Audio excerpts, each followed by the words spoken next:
Hey, welcome back to my kitchen remodel here in Yucatan, Mexico. This is Expat Rebel Chris, and welcome back to my channel. Today was the end of, well, it's the next day of day 6. They're going to show up today for day 7 as well. There was a 2-day drying period before they came back. And what they did yesterday was this. So they stuck in a shelf for the granite we're going to have here. That's where the oven goes. So we're going to have that. And then we're, of course, going to have cabinets, little shelves on the end here as well. They took away the plywood frame for this kitchen island. That's where the sink goes. So they took that away, a lot of pounding and whatnot. We heard, and everything is in place. The plumbing, the electrical, where we wanted all our outlets. We're having more outlets than they're probably used to, but they're able to handle that. This is what they do for a living.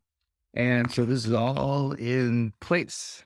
And they're going to show up again today and go at it. They're going to be working on this.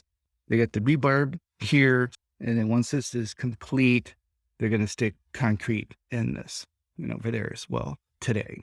So that's it here from Yucatan, Mexico. If you're interested in more of this kitchen remodel that we're doing here in Mexico, we're using a kitchen designer architect for this particular project. We've also used people just directly, construction people directly, which was interesting. We did that for the pool, a lot of around the pool deck, all that area. We used a local to do that. He had people, they did a great job, and it was all custom fit. And for us, it was really awesome. They did a great job, but we're liking this as well. We don't know the construction workers' names, but we know our kitchen designer and the head construction guy who comes over occasionally to say hi. So we've totally different ways to do things. But if you got any other questions about a kitchen remodel, make sure you leave a comment.